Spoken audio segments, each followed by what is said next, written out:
भारत सच में बहुत भव्य दिखता है, बहुत बड़ा दिखता है। जितना हम मैप पे देखते हैं उससे कहीं ज्यादा हो जाती हैं। और अभी आपसे बात करते वक्त मैंने अपने पैरों को बांध रखा है, नहीं तो मैं ऊपर चला जाऊंगा। और माइक पे भी जैसे छोटी चीजें हैं, इसको छोड़ भी दूं तो भी ये ऐसे फ्लोट करता रहता है। नमस्कार। आप आज मातृभूमि से, नमस्कार। भारत भूमि से सबसे दूर है, लेकिन भारतवासियों के दिलों के सबसे करीब है। आपके नाम में भी शुभ है और आपकी यात्रा नए युग का शुभ आरंभ भी है। इस समय बात हम दोनों कर रहे हैं, लेकिन मेरे साथ 140 करोड़ भारतवासियों की भावनाएं भी हैं। मेरी आवाज में सभी भारतीयों का उत्साह और उमंग शामिल है। अंतरिक्ष में भारत का परचम लहराने के लिए मैं आपको हार्दिक बधाई और शुभकामनाएं देता हूं। मैं ज्यादा समय नहीं ले रहा हूं, तो सबसे पहले तो ये बताइए, वहां सब कुशल मंगल है? आपकी तबीयत ठीक है? जी प्रधानमंत्री जी, बहुत बहुत धन्यवाद आपकी विशेष का और 140 करोड़ मेरे देशवासियों की विशेष का। मैं यहाँ बिल्कुल ठीक हूँ, सुरक्षित हूँ। आप सबके आशीर्वाद और प्यार की वजह से बहुत अच्छा लग रहा है। बहुत नया एक्सपीरियंस है ये, और कहीं ना कहीं बहुत सारी चीज़ें ऐसी हो रही हैं जो दर्शाती हैं कि मैं और मेरे जैसे बहुत सारे लोग हमारे देश में और हमारा भारत किस दिशा में जा रहा है। ये जो मेरी यात्रा है, ये पृथ्वी से ऑर्बिट की 400 किलोमीटर तक की जो छोटी सी यात्रा है, ये सिर्फ मेरी नहीं है। मुझे लगता है कहीं ना कहीं हमारे देश की भी यात्रा है। बिकॉज जब मैं छोटा था, मैं कभी सोच नहीं पाया कि मैं एस्ट्रोनॉट बन सकता हूँ, लेकिन मुझे लगता है आपके नेतृत्व में आज का भारत ये मौका देता है और उन सपनों को साकार करने का भी मौका देता है। तो ये बहुत बड़ी उपलब्धि है मेरे लिए, और मैं बहुत गर्व फील कर रहा हूँ कि मैं यहाँ पे अपने देश का प्रतिनिधित्व कर पा रहा हूँ। धन्यवाद प्रधानमंत्री। शुभ।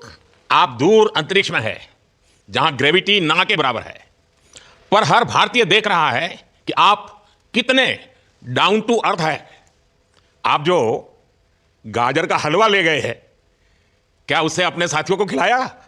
जी प्रधानमंत्री जी, ये कुछ चीज़ें मैं अपने देश की खाने की लेके आया था, जैसे गाजर का हलवा, मूंग दाल का हलवा और आमरस। और मैं चाहता था कि ये बाकी भी जो मेरे साथी हैं, बाकी देशों से जो आए हैं, वो भी इसका स्वाद लें और चखें, जो भारत का जो रिच कुलिनरी हमारा जो हेरिटेज है उसका एक्सपीरियंस लें।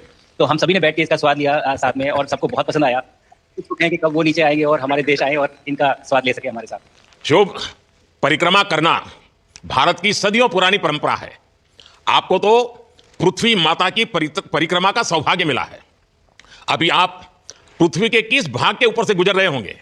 जी प्रधानमंत्री जी, इस समय तो मेरे पास ये इन्फॉर्मेशन उपलब्ध नहीं है, लेकिन थोड़ी देर पहले मैं खिड़की से, विंडो से बाहर देख रहा था, तो हम लोग हवाई के ऊपर से गुजर रहे थे। और हम दिन में 16 बार परिक्रमा करते हैं, 16 सूर्योदय और 16 सनराइज और सनसेट हम देखते हैं ऑर्बिट से। और बहुत ही अचंभित कर देने वाला ये पूरा प्रोसेस है। इस परिक्रमा में, इस तेज गति में, हम इस समय करीब 28,000 किलोमीटर प्रति घंटे की रफ्तार से चल रहे हैं आपसे बात करते वक्त। और ये गति पता नहीं चलती क्योंकि हम तो अंदर हैं, लेकिन कहीं ना कहीं ये गति जरूर दिखाती है कि हमारा देश कितनी गति से आगे बढ़ रहा है इस समय, कि हम यहाँ पहुंचे हैं और अब यहाँ से और आगे जाना है। अच्छा शुभ, अंतरिक्ष की विशालता देखकर सबसे पहला विचार क्या है आपको? प्रधानमंत्री जी, सच में बोलूँ तो जब पहली बार हम लोग ऑर्बिट में पहुंचे, अंतरिक्ष में पहुंचे, तो पहला जो व्यू था वो पृथ्वी का था। और पृथ्वी को बाहर से देख के जो पहला ख्याल और पहला जो थॉट मन में आया वो ये था कि पृथ्वी बिल्कुल एक दिखती है। मतलब बाहर से कोई सीमा रेखा नहीं दिखाई देती, कोई बॉर्डर नहीं दिखाई देता। और दूसरी चीज़ जो बहुत नोटिसेबल थी, जब पहली बार भारत को देखा, तो हम मैप पे पढ़ते हैं भारत को, हम देखते हैं बाकी देशों का आकार कितना बड़ा है, हमारा आकार कैसा है, वो मैप पे देखते हैं, लेकिन वो सही नहीं होता, क्योंकि वो एक हम 3D ऑब्जेक्ट को 2D यानी पेपर पे हम उतारते हैं। भारत सच में बहुत भव्य दिखता है, बहुत बड़ा दिखता है। जितना हम मैप पे देखते हैं उससे कहीं ज़्यादा बड़ा। और जो वननेस की फीलिंग है, पृथ्वी की वननेस की फीलिंग है, जो हमारा भी मोटो है कि अनेकता में एकता, वो बिल्कुल उसका महत्व ऐसा समझ में आता है बाहर से देखने में कि लगता है कि कोई बॉर्डर एग्जिस्ट ही नहीं करता, कोई राज्य नहीं एग्जिस्ट करता, कंट्रीज नहीं एग्जिस्ट करती। फाइनली हम सब ह्यूमैनिटी का पार्ट है, और अर्थ हमारा एक घर है, और हम सब के सब उसके सिटीजन्स हैं। शुभांशु, स्पेस स्टेशन पर जाने वाले आप पहले भारतीय हैं। आपने जबरदस्त मेहनत की है, लंबी ट्रेनिंग करके गए हैं। अब आप रियल सिचुएशन में हैं, सच में अंतरिक्ष में हैं। वहां की परिस्थितियां कितनी अलग हैं, कैसे एडप्ट कर रहे हैं? यहाँ पे तो सब कुछ ही अलग है प्रधानमंत्री जी। ट्रेनिंग की हमने पिछले पूरे 1 साल में, सारे सिस्टम्स के बारे में मुझे पता था, सारे प्रोसेस के बारे में मुझे पता था, एक्सपेरिमेंट्स के बारे में मुझे पता था। लेकिन यहाँ आते ही सडनली सब चेंज हो गया। बिकॉज हमारे शरीर को ग्रेविटी में रहने की इतनी आदत हो जाती है कि हर एक चीज़ उससे डिसाइड होती है। पर यहाँ आने के बाद चूंकि ग्रेविटी माइक्रो ग्रेविटी है, एब्सेंट है, तो छोटी छोटी चीज़ें भी बहुत मुश्किल हो जाती हैं। अभी आपसे बात करते वक्त मैंने अपने पैरों को बांध रखा है, नहीं तो मैं ऊपर चला जाऊंगा। माइक पे भी जैसे छोटी चीज़ें हैं, इसको छोड़ भी दूं, तो भी ये ऐसे फ्लोट करता रहता है। पानी पीना, पैदल चलना, सोना सोना बहुत बड़ा चैलेंज है। आप छत पे सो सकते हैं, आप दीवारों पे सो सकते हैं, आप जमीन पे सो सकते हैं। तो पता सब कुछ होता है प्रधानमंत्री जी, ट्रेनिंग अच्छी है, लेकिन वातावरण चेंज होता है तो थोड़ा सा यूज टू होने में 1-2 दिन लगते हैं, बट फिर ठीक हो शुभ जाता है। भारत की ताकत साइंस और स्पिरिचुअलिटी दोनों है। आप अंतरिक्ष यात्रा पर हैं, लेकिन भारत की यात्रा भी चल रही होगी। भीतर में भारत दौड़ता होगा। क्या उस माहौल में मेडिटेशन और माइंडफुलनेस का लाभ भी मिलता है क्या? जी प्रधानमंत्री जी, मैं बिल्कुल सहमत हूँ। मैं कहीं ना कहीं ये मानता हूँ कि भारत ऑलरेडी दौड़ रहा है, और ये मिशन तो केवल एक पहली सीढ़ी है उस एक बड़ी दौड़ का, और हम जरूर आगे पहुंच रहे हैं, और अंतरिक्ष में हमारे खुद के स्टेशन भी होंगे और बहुत सारे लोग पहुंचेंगे। और माइंडफुलनेस का भी बहुत फर्क पड़ता है। बहुत सारी सिचुएशंस ऐसी होती हैं नॉर्मल ट्रेनिंग के दौरान भी या फिर लॉन्च के दौरान भी, जो बहुत स्ट्रेसफुल होती हैं, और माइंडफुलनेस से आप अपने आप को उन सिचुएशंस में शांत रख पाते हैं, और काम अपने आप को काम रखते हैं, अपने आप को शांत रखते हैं, तो आप अच्छे डिसीजन ले पाते हैं।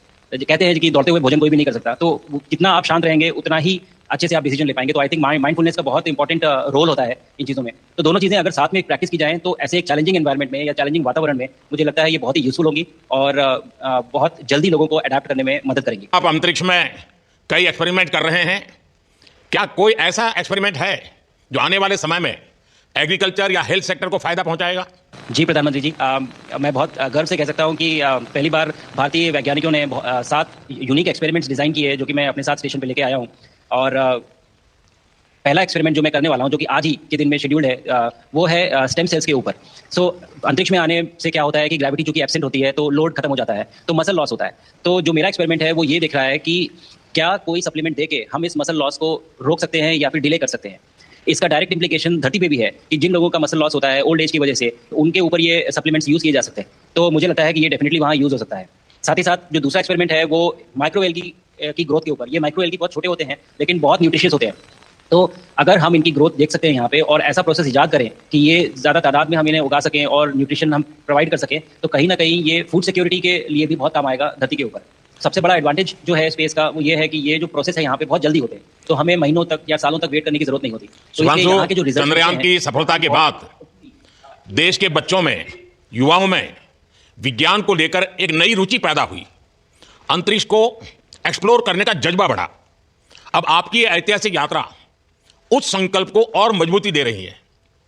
आज बच्चे सिर्फ आसमान नहीं देखते हैं, वे यह सोचते हैं मैं भी वहां पहुंच सकता हूं। यही सोच, यही भावना हमारे भविष्य के स्पेस मिशंस की असली बुनियाद है।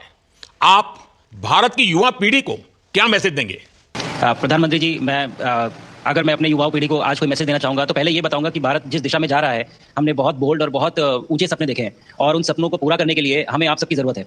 तो उस ज़रूरत को पूरा करने के लिए मैं ये कहूँगा कि सक्सेस का कोई एक रास्ता नहीं होता कि आप कभी कोई एक रास्ता लेता है, कोई दूसरा रास्ता लेता है, लेकिन एक चीज़ जो हर रास्ते में कॉमन होती है वो ये होती है कि आप कभी कोशिश मत छोड़िए। Never stop trying. अगर आपने ये मूल मंत्र अपना लिया कि आप किसी भी रास्ते पे हो, कहीं पे भी हो, लेकिन आप कभी गिव अप नहीं करेंगे, तो सक्सेस चाहे आज आए या कल आए, पर आएगी जरूर। मुझे पक्का विश्वास है कि आपकी ये बातें देश के युवाओं को बहुत ही अच्छी लगेगी। और आप तो मुझे भली भांति जानते हैं, जब भी किसी से बात होती है तो मैं होमवर्क जरूर देता हूं। हमें मिशन गगनयान को आगे बढ़ाना है, हमें अपना खुद का स्पेस स्टेशन बनाना है, और चंद्रमा पर भारतीय एस्ट्रोनॉट की लैंडिंग भी करानी है। इन सारे मिशंस में आपके अनुभव बहुत काम आने वाले हैं। मुझे विश्वास है आप वहां अपने अनुभवों को जरूर रिकॉर्ड कर रहे होंगे। जी प्रधानमंत्री जी, बिल्कुल। ये पूरा मिशन की ट्रेनिंग लेने के दौरान और एक्सपीरियंस करने के दौरान जो मुझे लेसन्स मिले हैं, जो मुझे सीख मिली है, वो सब एक स्पॉन्ज की तरह मैं एब्जॉर्ब कर रहा हूँ। और मुझे यकीन है कि ये सारी चीज़ें बहुत वैल्यूएबल प्रूव होंगी, बहुत इंपॉर्टेंट होंगी हमारे लिए जब मैं वापस आऊँगा, और हम इन्हें इफेक्टिवली अपने मिशन में इनके लेसन्स अप्लाई कर सकेंगे और जल्दी से जल्दी उन्हें पूरा कर सकेंगे। बिकॉज मेरे साथी जो मेरे साथ आए थे, कहीं ना कहीं उन्होंने भी मुझसे पूछा कि हम कब गगनयान पे जा सकते हैं, जो सुन के मुझे बहुत अच्छा लगा, और मैंने बोला कि जल्दी ही। तो मुझे लगता है कि ये सपना बहुत जल्दी पूरा होगा, और मेरी जो सीख मुझे यहाँ मिल रही है वो मैं वापस आके उसको अपने मिशन में पूरी तरह से 100% अप्लाई करके और उनको जल्दी से जल्दी पूरा करने की कोशिश करेंगे। शुभांशु, मुझे पक्का विश्वास है कि आपका यह संदेश एक प्रेरणा देगा। और जब हम आपके जाने से पहले मिले थे, आपके परिवारजन के भी दर्शन करने का अवसर मिला था, और मैं देख रहा हूं कि आपके परिवारजन भी सभी उतने ही भावुक है, उत्साह से भरे हुए हैं। शुभांशु, आज मुझे आपसे बात करके बहुत आनंद आया।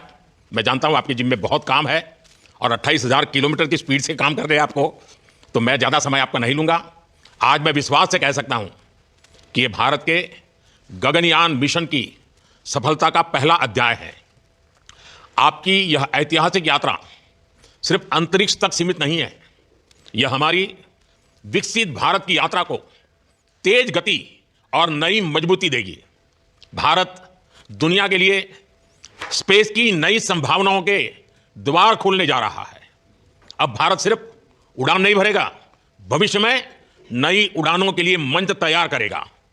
मैं चाहता हूं, कुछ और भी सुनने की इच्छा है आपके मन में, क्योंकि मैं सवाल नहीं पूछना चाहता, आपके मन में जो भाव है अगर वो आप प्रकट करेंगे, देशवासी सुनेंगे, देश की युवा पीढ़ी सुनेगी, तो मैं भी खुद बहुत आतुर हूं कुछ और बातें आपसे सुनने के लिए। धन्यवाद प्रधानमंत्री जी। यहाँ ये पूरी जर्नी जो है, ये अंतरिक्ष तक आने की और यहाँ ट्रेनिंग की और यहाँ तक पहुँचने की, इसमें बहुत कुछ सीखा है प्रधानमंत्री जी मैंने। लेकिन यहाँ पहुँचने के बाद मुझे पर्सनल अकम्पलिशमेंट तो एक है ही, लेकिन कहीं ना कहीं मुझे लगता है कि ये हमारे देश के लिए एक बहुत बड़ा कलेक्टिव अचीवमेंट है। और मैं हर एक बच्चे को जो ये देख रहा है, हर एक युवा को जो ये देख रहा है, एक मैसेज देना चाहता हूँ, और वो ये है कि अगर आप कोशिश करते हैं और आप अपना भविष्य बनाते हैं अच्छे से, तो आपका भविष्य अच्छा बनेगा और हमारे देश का भविष्य अच्छा बनेगा। और केवल एक बात अपने मन में रखिए, that sky is never the limit, ना आपके लिए, ना मेरे लिए और ना भारत के लिए। और ये बात हमेशा अगर आपने मन में रखी तो आप आगे बढ़ेंगे, आप अपना भविष्य उजागर करेंगे और आप हमारे देश का भविष्य उजागर करेंगे। और बस मेरा यही मैसेज है प्रधानमंत्री जी। और मैं बहुत ही भावुक और बहुत ही खुश हूँ कि मुझे मौका मिला आज आपसे बात करने का और आपके थ्रू 140 करोड़ देशवासियों से बात करने का। जो ये देख पा रहे हैं, ये जो तिरंगा आप मेरे पीछे देख रहे हैं, ये यहाँ नहीं था। आज कल के पहले जब मैं यहाँ पे आया हूँ तब हमने यहाँ पे पहली बार लगाया है। तो ये बहुत भावुक करता है मुझे और बहुत अच्छा लगता है देख के कि भारत आज इंटरनेशनल स्पेस स्टेशन पहुँच चुका है।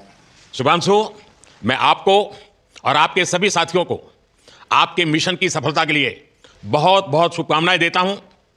शुभांशु, हम सबको आपकी वापसी का इंतजार है। अपना ध्यान रखिए, मां भारती का सम्मान बढ़ाते रहिए। अनेक अनेक शुभकामनाएं, 140 करोड़ देशवासियों की शुभकामनाएं, और आपको इस कठोर परिश्रम करके इस ऊंचाई तक पहुंचने के लिए बहुत बहुत धन्यवाद देता हूं। भारत माता की जय। धन्यवाद प्रधानमंत्री जी, धन्यवाद। और सारे 140 करोड़ देशवासियों को धन्यवाद। और स्पेस से सबके लिए भारत माता की जय।